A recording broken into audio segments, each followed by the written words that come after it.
স্বাগতম জানিয়ে শুরু করছি নিষিদ্ধা গ্রামের গল্পের 7 নম্বর এপিসোড। আজকে যে ঘটনাটি বলতে চাচ্ছি সেই ঘটনাটি আমাদের সাথেই ঘটা, আমাদের পরিবারের সাথেই ঘটা একটি সত্য ঘটনা। ঘটনাটি খুবই ছোট, কিন্তু ঘটনাটি শোনার পরে ঘটনাটির রেশ আপনাদের কাছে কিছুক্ষণ রয়ে যাবে এবং আল্লাহ তাআলা যে মানুষকে বিপদে সাহায্য করে এবং আল্লাহ তাআলাকে যদি মানুষ ডাকে এবং একে নিয়ে বিশ্বাসের সাথে আল্লাহ তাআলার কাছে যদি সাহায্য চাওয়া যায়, তাহলে আল্লাহ তাআলা যে সাহায্য করে তার একটি বিরাট প্রমাণ আজকের এই ঘটনা। আমি আমার পরিবারের সাথে তখন অনেকটাই ছোট ছিলাম, আমার কিন্তু এতটাও ছোট না যে আমার ঘটনাটি মনে থাকবে না। আমার 10 থেকে 15 বছরের মতো বয়স ছিল তখন এই ঘটনাটি ঘটে। আমি আমার বাবার সাথে এবং মা ছিল, আমার ছোট বোন ছিল, আমরা নানির বাড়িতে গিয়েছিলাম বর্ষার সময় একটি নৌকা করে, এবং ফেরার পথে আমাদেরকে অনেক ঘষি এবং খড়ি দিয়ে দেয় নৌকা বোঝাই করে। তখন নদীতে অনেক স্রোত এবং বিশাল বর্ষা ছিল, সব জায়গায় কানায় কানায় পূর্ণ পানি ছিল। নদীর ভিতর দিয়ে যখন আমরা আসছি তখন এতটাই স্রোত ছিল যে আমাদের বিকল্প পথ বেছে নিতে হয়, এবং সেই পথটা ছিল একটি শ্মশানের সামনে দিয়ে। আর শ্মশানের সামনে অনেকটাই একটি বিশাল জায়গা জুড়ে এমন ছিল যে ওইখানে নৌকার যে নগি বলে, নগিটা থাও দিবে না এবং নগিটা ওইখানে মাটি পাবে না, এরকম একটি অবস্থা। প্রায় 2টি যদি তল্লাবাস একত্রিত করা হয় তাহলেও দেখা যায় যে অনেকটাই পানির তলে চলে যাবে, এবং সেই জায়গায় দিয়েই আমাদেরকে যেতে হবে।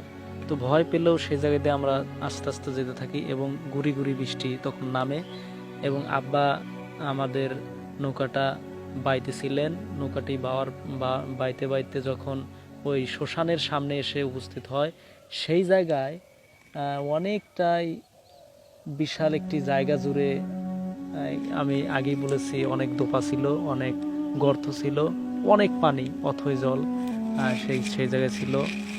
সবাই জানতো যে ওইখানে ভয়ও আছে।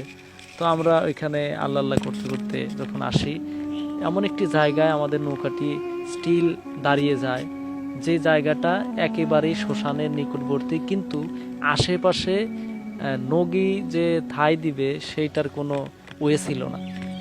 তো তখন নৌকাটি দাঁড়িয়ে যায়, কিন্তু একটা বিষয় সেইখানে জানিয়ে রাখা ভালো, নদীতে স্রোত কিন্তু ছিল আমাদের বিপরীত দিক।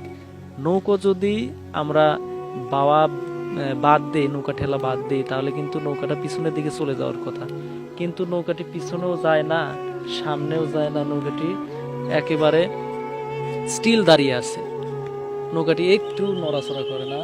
তখন আব্বা কিছুটা টের পায় এবং অনেক ডাকাডাকি করে আল্লাহ বিল্লাহ করে, এবং নৌকাটি প্রায় ডুবে যাচ্ছিল।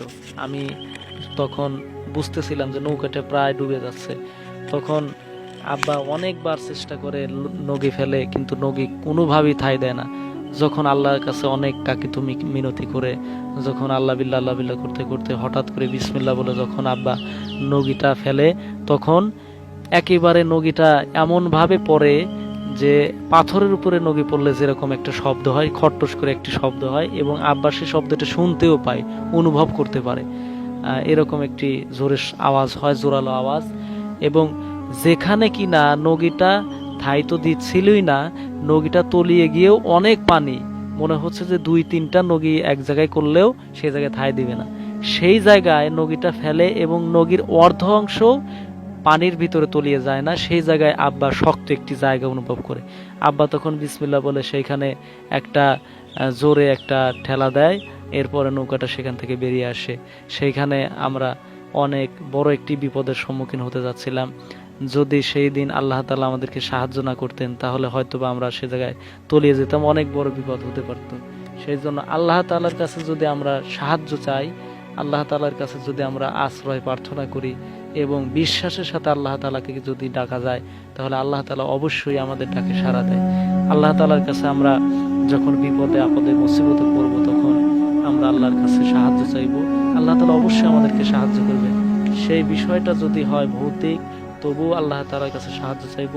মানুষের বিপদ হলেও আল্লাহ তাআলার কাছে সাহায্য চাইব। এগুলো আজকের